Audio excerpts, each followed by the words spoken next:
Thank you, everybody, for coming to the Aaron Torres Podcast YouTube page. I do have one quick favor before we get to the video that you came here for, and that is very simply this. You see that little red subscribe button below this video? Go ahead, smash that subscribe button. It really does help me. It really does help this channel grow and my audience grow. So go ahead and hit that red subscribe button. And now, here is the video that you came here for. But I also did spend a lot of time over the weekend on the phone with a bunch of people across the Pac-12, including some people that I know that are pretty connected to the USC situation.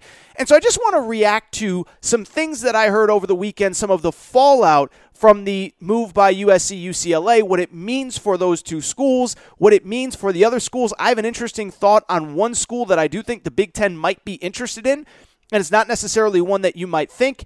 And so let's get into everything and just really kind of do a follow-up, post-mortem, if you will, on what has happened with the Pac-12 element of it, including USC, UCLA, which will still be in the Pac-12 for 2 more football seasons before we move on.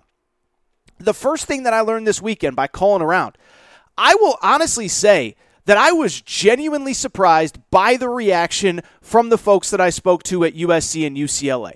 I figured publicly, all of the front-facing figures, obviously I know that Lincoln Riley has released a statement and Mick Cronin has released a statement, and I figured from all of those front-facing people, you would get nothing but rainbows and sunshine.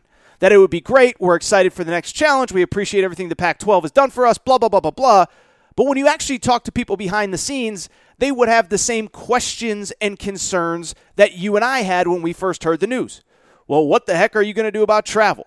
How are you going to handle as a basketball team playing probably 10 games essentially on the East Coast or in the Midwest throughout the season? How are you going to handle multiple cross-country road trips? How is football going to handle bad weather? Those were the things that I assumed that when I talked to people behind the scenes, that would be a concern. I'll tell you, while there certainly is some concern specifically for the Olympic sports, which probably isn't something we'll really get into, that's not my area of expertise, I actually was surprised that I really didn't get much pushback from the USC-UCLA perspective on any sort of negativity in terms of any type of downside to this move. First of all, I would say this, is if I could go back to one thing that I said on Thursday's show that I just think was dead wrong, right? And I get stuff right and I get stuff wrong, and we talk about it every week where Aaron was right, where Aaron was wrong. I get stuff wrong all the time. But I would say of everything I talked about on Thursday that I was just dead wrong on, I did have a moment in time where I did say that I believe that not only was it bad for college sports and the future and everything that we love, but that the quality of play on the field would not be better. Yes, we would get Indiana, UCLA in one basketball game. Yes, we would get Ohio State, USC in one football game. But outside of that, was the quality of play going to be better, and was it going to engage fans in a way that having rivals that you've played for 100 years would? Well, I'll tell you this. The across-the-board response to that question was absolutely yes, and Torres, you were dead wrong on that, and so let me explain. From the football perspective, what I can tell you is they are jacked up to be part of a league with fan bases as elite as some of the Big Ten fan bases are. And this is not a knock on the SEC, but you look at some of those great fan bases in the Big Ten, how they travel, how engaged they are, how national some of these schools are, Michigan, Penn State, Ohio State, Wisconsin, on and on. That was a big selling point to me. Now, with USC in football, it's not as big of a deal. If USC is good, they will get 75, 80, 90,000 seats, 90,000 people in the LA Coliseum. But for UCLA, I really do kind of think it was a little bit of a selling point to get the Big Ten involved, to be part of the Big Ten for future scheduling. Now, you can call this a loser mentality. You could say you shouldn't be relying on other teams' fans to fill your stadium, and I would agree with you. You could say that UCLA is going to have as much of a disadvantage as anybody in college football in about 3, 4, 5 years, because they could essentially be playing 12 neutral site or road games every year. Yeah, you're going to go to the Horseshoe, and you're going to play in front of 100,000 screaming fans, and then when you play Ohio State at home, guess what? That stadium is going to have a lot of scarlet and gray in it. So what I would say is, when it comes to this decision, I will say that this played a bigger role than I thought, and that from the, I don't want to say from the UCLA perspective, but in general, that this is a selling point. The impact that these fan bases and these opposing teams could have on your program. The bottom line is, if you look at UCLA, Last season, their biggest crowd by far at home was when LSU came to town to face UCLA in week 1, great game, whatever. Now, UCLA ended up winning that game, but there was probably 20, 25,000 LSU fans that came. I live in Pasadena. Trust me, I saw it with my own 2 eyes. And those LSU fans obviously not only travel, they not only stay in your local hotels, eat at your restaurants, but when they get to the game day site, when they get to the Rose Bowl, they are now buying tickets. And by the way, the tickets are jacked up for that one game. They're now buying concessions. They're now paying for parking. They're now certainly buying alcohol when they get to the Rose Bowl. And so I think from UCLA's perspective, they're like, if we could get that 3 or 4 times a year instead of 1, that's great for the bottom line of our athletic department. So it's not just LSU coming for 1 out-of-conference game every year. Now when Penn State comes, Penn State is going to bring 20,000 fans. And oh, by the way, it's also going to engage UCLA's fan base where, wow, we have a national brand, a big-name opponent in our stadium. It's not just once a year when we happen to get a good out-of-conference game at home. Now we get Penn State at home, and they're going to bring 25,000 fans, but the hope is that if UCLA has a good football product, that's going to convince fans to come out that might not otherwise to see Arizona, Cal, Oregon State, whoever from the Pac-12. Beyond that, it's not just Penn State. Ohio State will obviously bring a ton of fans. Michigan will bring a ton of fans. Wisconsin will bring a ton of fans. Iowa will bring a ton of fans. And so it sounds dumb and it sounds lame. And again, if you want to call it a loser mentality that you need somebody else to help you fill up your stadium and you're an SEC fan and you're used to sitting in front of 100,000 people every game, I can't argue with that, but I don't think that that wasn't a part of the thought process that went into it. I know for a fact from somebody from UCLA that that was a thought process that went into it.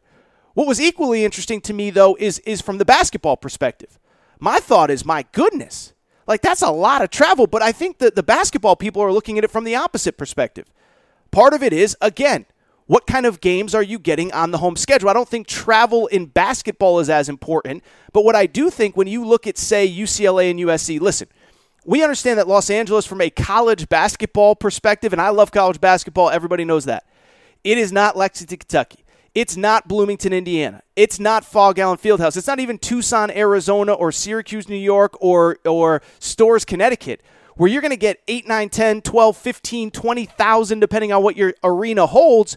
You'll get a sellout crowd for even a bad game on a Tuesday night, non-conference opponent that you're going to win by 30. There's a lot of places you could draw 15,000 people. UCLA and USC are not one of them if you're not playing good opponents.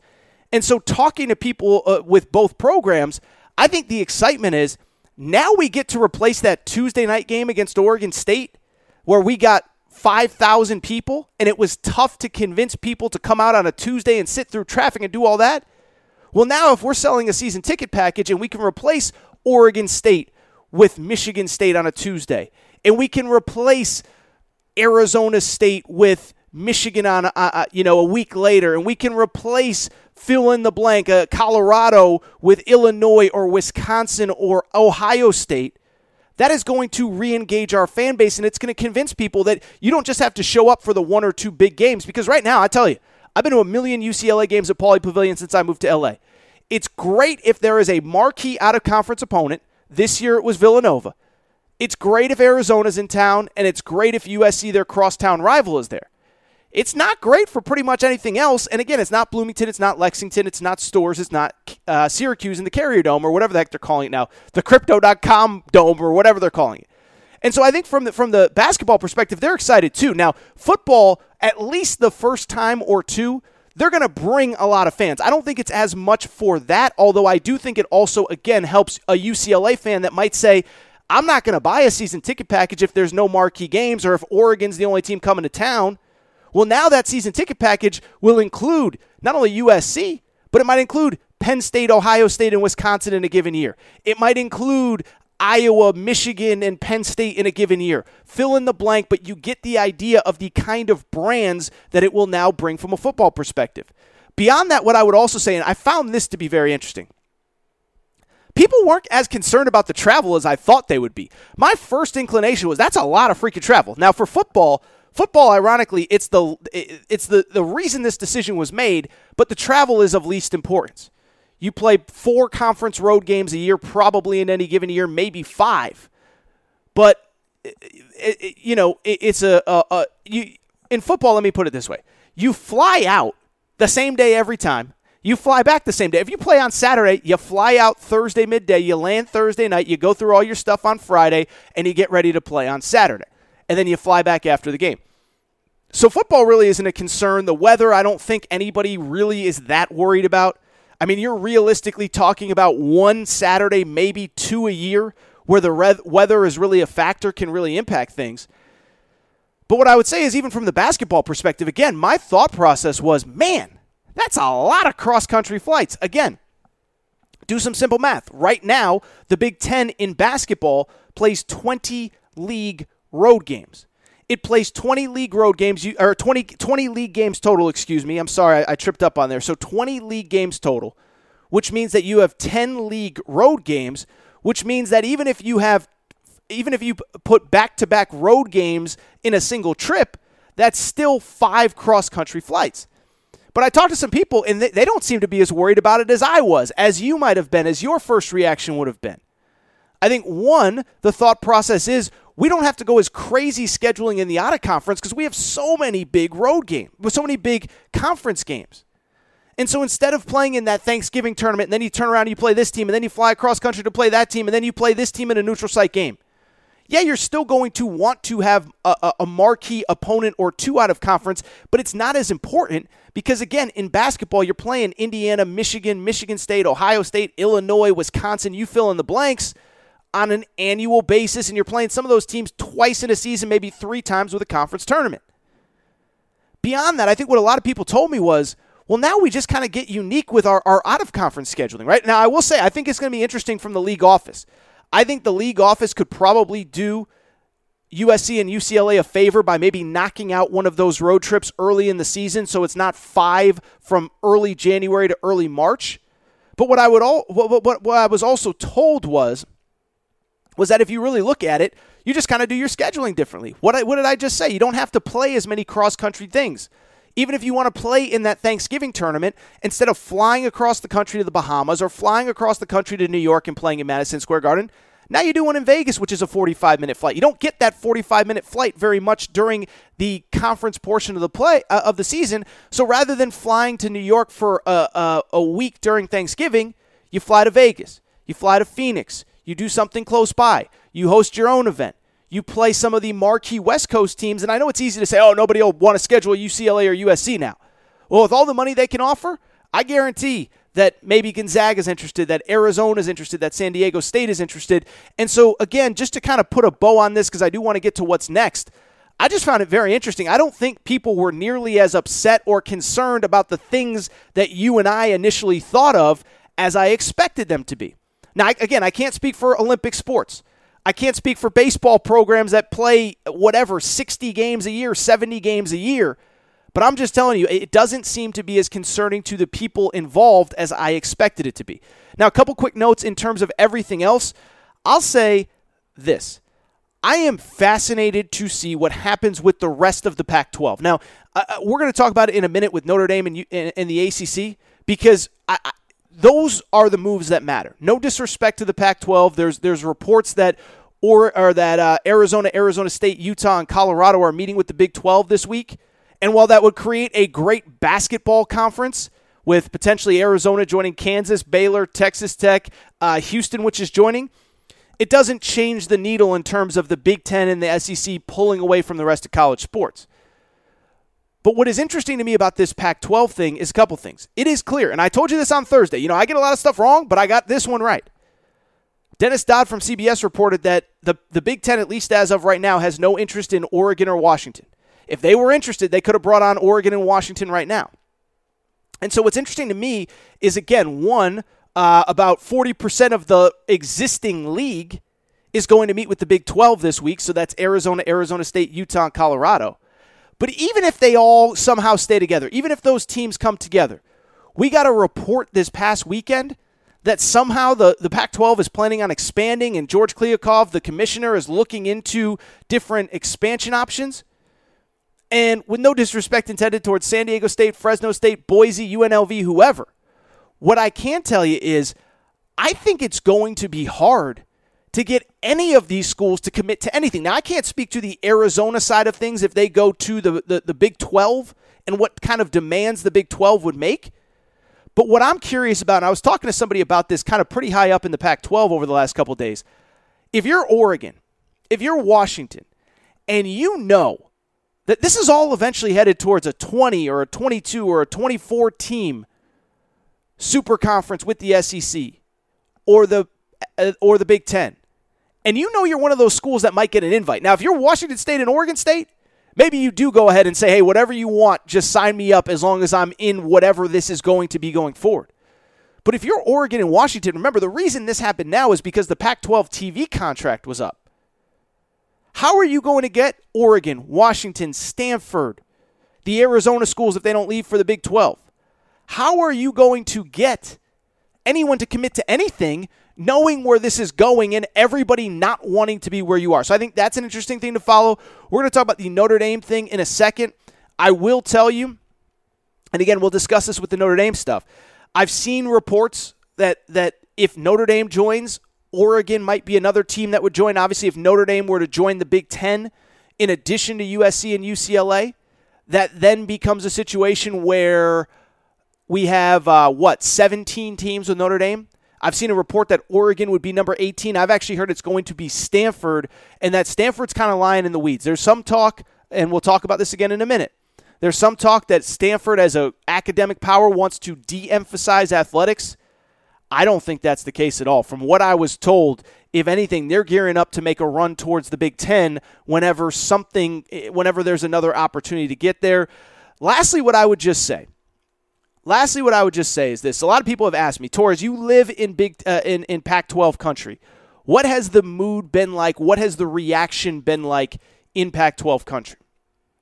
And all I would really say is it's been very interesting to me to watch. Because I think when stuff like this happens, everyone feels manipulated and deceived, all that stuff. And I'm not saying that's not what has happened here. But I also kind of found it interesting that all 12 Pac-12 fan bases, and I can't speak for every single one, but I spoke to enough administrators, coaches, fans over the course of this weekend. Everybody kind of had the same reaction. Everybody was disappointed that it happened, including USC and UCLA fans. I think they are sad that even though they're on the right side of this thing, that it could be what they've had for the last 50 years, 75 years is not what they're going to have for the next 75 years. And it's the same for Arizona fans, Oregon, Washington State. I think they're all worried about the future. But what I would also say is that everybody kind of has an understanding. Like USC and UCLA fans are like, I'm just happy that it's my school that's on the right side of this thing. Arizona, Oregon State, Washington fans, I don't get the sense that they're mad at USC and UCLA the way that maybe Oklahoma State fans, Texas Tech fans, Baylor fans were at Oklahoma and Texas last year. Because I do think that most understand this whole thing has been screwed up for years. The last commissioner, Larry Scott, really left everybody in a bad spot.